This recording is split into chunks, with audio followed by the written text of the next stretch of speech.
ora con el fervor y la fe con los que antes orabas. No descuides el aposento de la oración. Lamentablemente esto es lo que descuidamos. Damos más importancia a otras cosas que la oración. Estamos ansiosos por ser un impacto en nuestra sociedad.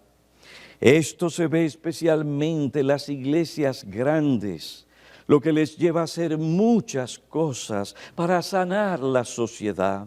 Algunos ministros pasan horas pensando qué más pueden hacer para hacer una influencia en la sociedad, o en el mundo evangélico, o en el mundo reformado.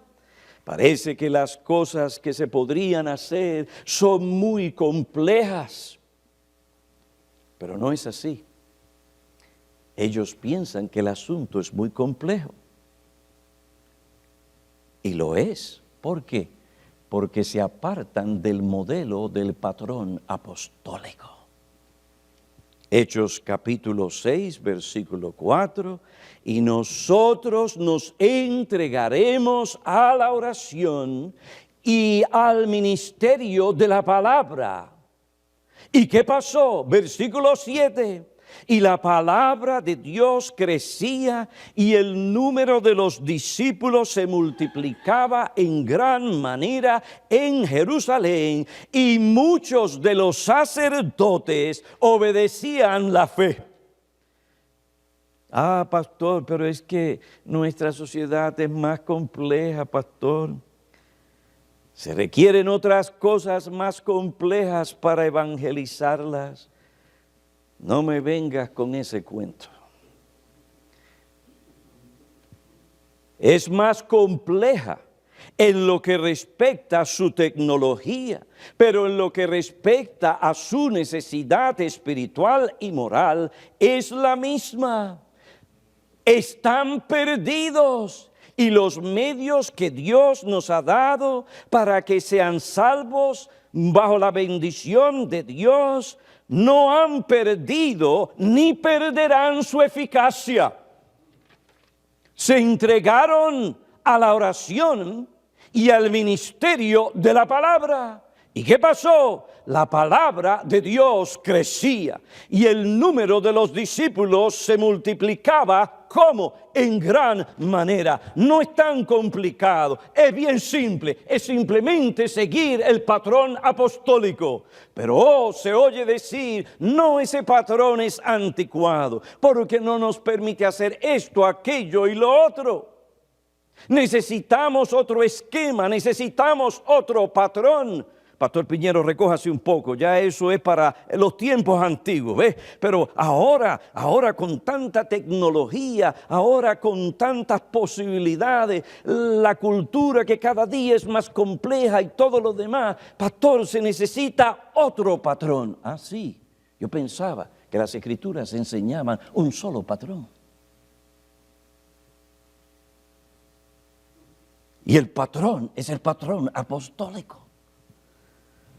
Y Pablo rehusó seguir cualquier otro patrón por razón de la cultura. Vemos en 1 Corintios capítulo 2 que cuando querían que Pablo hablara según las normas de la oratoria en esos días, y que él pues usara ese lenguaje y hablara de la manera en que los corintios estaban interesados en oír para ellos poder escucharle, Pablo resistió esas presiones.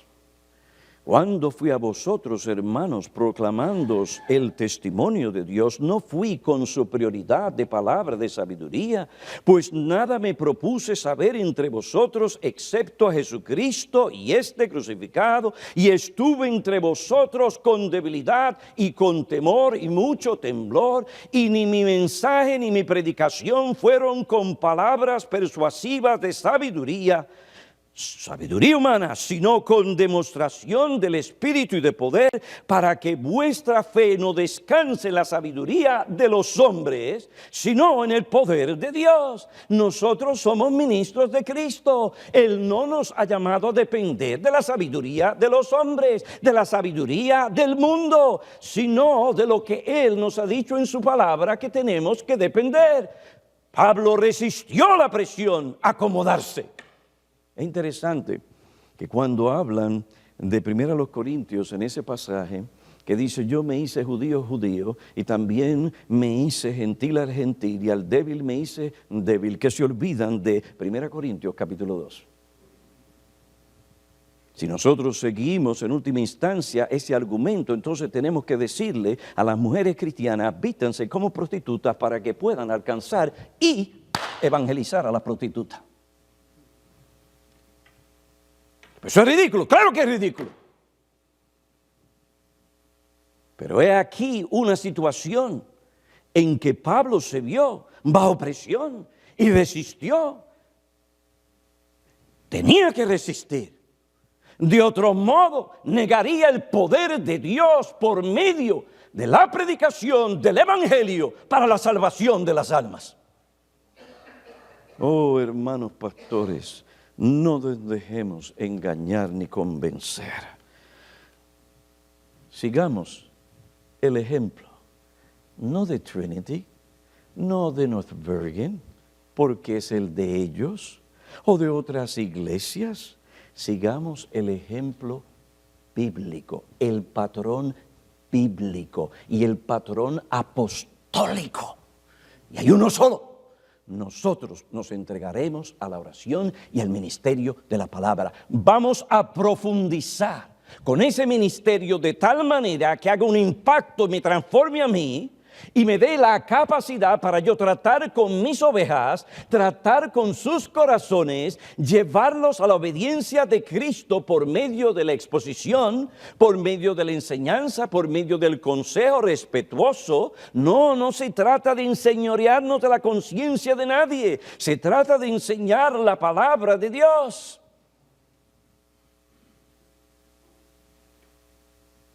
Los apóstoles hicieron aquello que nunca falla. Que nunca falla. Cuando Dios soberanamente lo bendice, dependiendo del Cristo exaltado, predicaron la palabra, se entregaron a la oración y ahí están los resultados.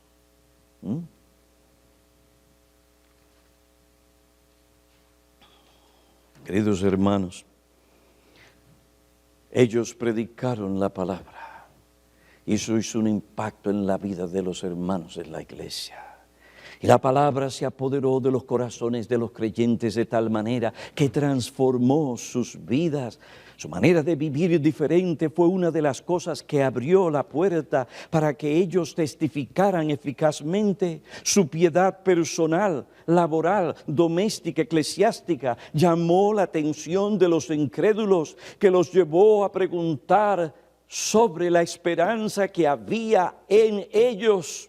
Los llevó a hacer la pregunta sobre la esperanza que había en sus corazones. Esto fue lo que anticipó Pedro cuando el ministerio de la palabra y la oración lleva a los creyentes a santificar a Cristo en sus corazones y sus vidas. Él dijo, estando siempre preparados para presentar defensa ante todo lo que os demande razón de la esperanza que hay en vosotros, pero hacedlo con mansedumbre y reverencia.